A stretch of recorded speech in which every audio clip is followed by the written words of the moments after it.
This is the first time that I'm using the framing feature through Lightburn, and I have to say I'm very, very happy with it. Yeah, this is gonna work out real well for the team. Hey guys, Ric the OOJ. I hope y'all are having a great day. Now, what we're gonna be doing today is we're gonna be engraving something, or more appropriately, we're gonna be cutting out something that I have never played with prior to today. So we're gonna go to the home position.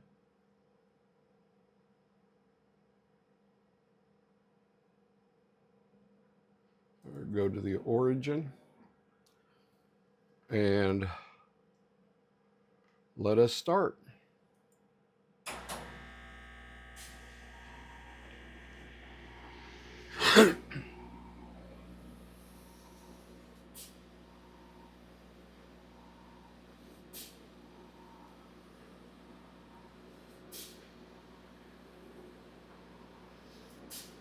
Now what it's doing is it's cutting all the holes out that I have on here.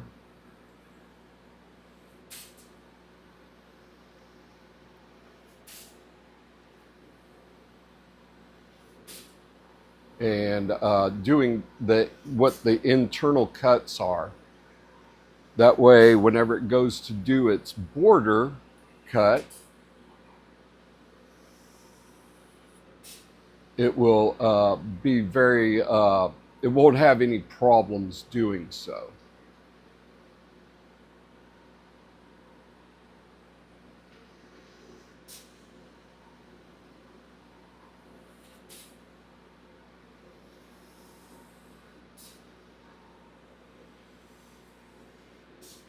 Now, if memory serves, that is where the motor mounts are going to go.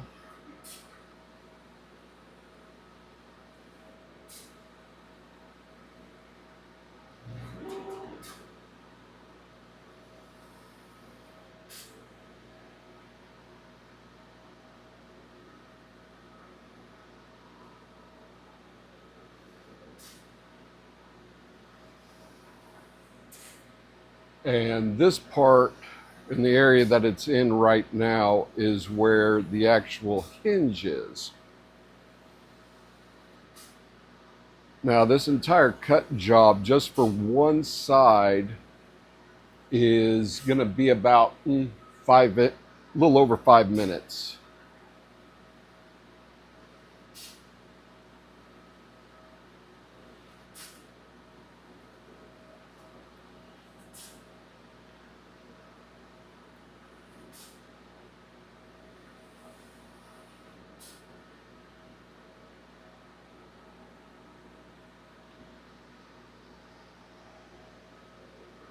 And this is basically the intake pivot hole, or pivot portion of it. Now that it's done with this, it's going to start on cutting out the profile of it.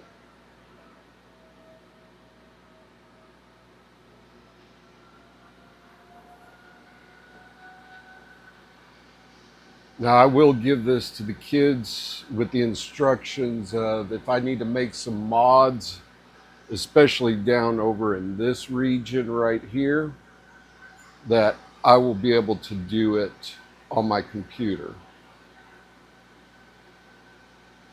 because of where we have it going. If there's no mods needed, I will go ahead and say, all right, I'll bring it in on the next day. But overall, I think this is going to work.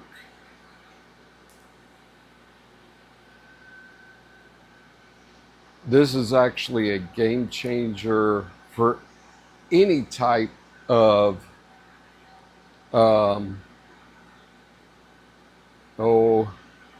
construction of bots or anything else that you're going to have high impact areas in. Now, is there an automotive deal to this? I do not know.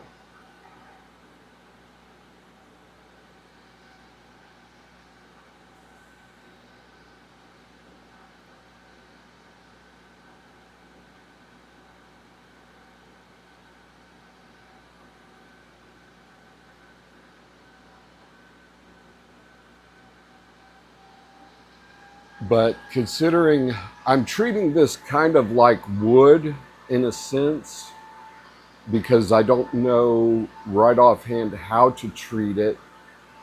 But from what I'm seeing, it is actually cutting through it very, very well. It's going all the way through. I've got enough power. I've got the right speed. Um, and yeah, this seems to be working real well.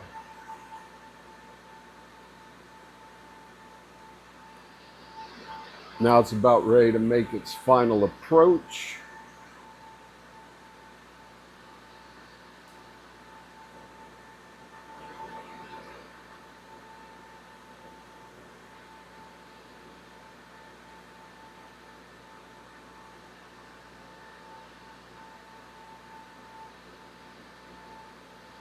And I am very much digging this Thunder Laser Nova 35 Plus.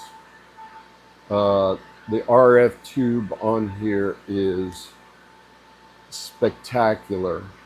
I am using the 4-inch lens on this, so there is not any question as to its cutting capabilities. And it is done. And now I'm going to do a quick test.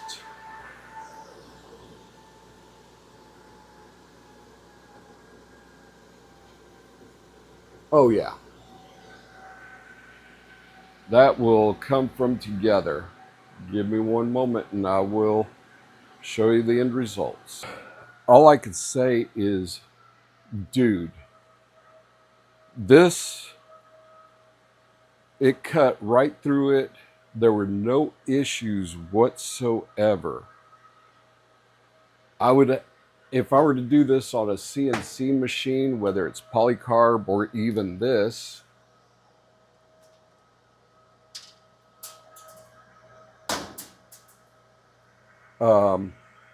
yeah, cleanup is easy on this thing.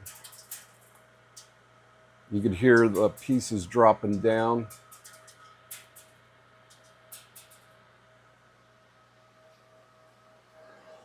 Every piece all the way through.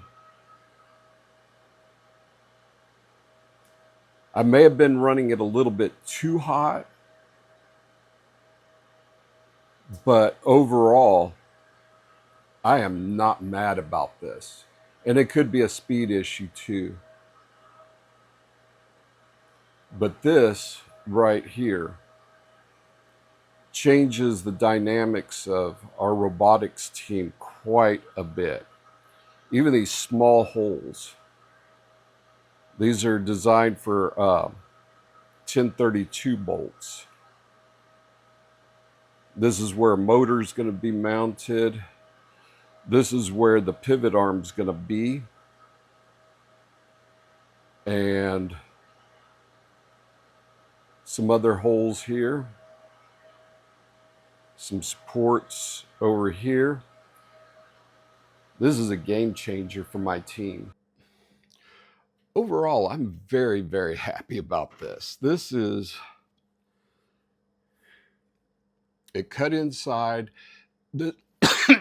Excuse me. This is the first time that I'm using the framing feature through Lightburn. And I have to say, I'm very, very happy with it. Yeah, this is going to work out real well for the team. There's no fraying per se. And I have to move it back here. But overall, very limited cleanup on this. This is something that will change next season for us. I think that this will work out real well. And of course, I'm going to monkey around a little bit more to see what all I can get away with. Now, were my settings perfect? No, not even close. I think that I can dial it in a little bit better, but I got it in the right region, which is what, you know, laser engraving is about. Yes, it's about mass production. Yes, it's about making money. But in order to do stuff like this and have the results come out like this is phenomenal. I'm actually, if this works out well and I don't have to make any changes, and as I'm looking at it, I don't think I will have to make much changes based on what I remember of the bot. If one piece accidentally gets damaged because the driver got, a little bit exuberant, or if another team got a little bit exuberant on our bot, we'll have a replacement, which is key for, I mean, this took 5 minutes to do all that. Never mind the design and what have you. But to have go from this sheet right here to a production cut in 5 minutes, to give you kind of an idea, CNC machine to cut this out, pending all the tools and all that, and all the tabs, because we would normally put like little anchor tabs to keep the pieces together. So this would come back to us like this. And we would have to Dremel everything out. There'd be little helper tabs that'll hold it in place. But the lines I like. But overall, this material right here, it has some flex still. And this is 25% lighter. Now, normally we would put a 1/4 inch polycarb on anything that extends past the frame that is in danger of being injured. If we go with this is a lot lighter. And yeah, because this would be what it would be looking like. It would come down and then boom, right into position. Probably about right here. This one will be an intake arm, or the rollers for that. Another set of rollers, and another set of rollers. And then these would be, whatever we decide to put on there. But overall, very happy. I'm actually looking forward to seeing it on the bot. Now, I may toy with the idea of putting our logo somewhere, maybe on both sides, just to see what I can get away with and see if it will discolor it and go from there. But that's a video for a different day. Again, this is Ric the OOJ. I hope you all have a great day. I'm glad that you all stayed to the end. Give us a like and a follow. We greatly appreciate it. Not getting paid yet, but you're, doing a like and a subscribe is free to y'all. It's free to me. It helps me out in providing more content for you. I'll see you all on the next one. This is Ric the OOJ. Have a great day.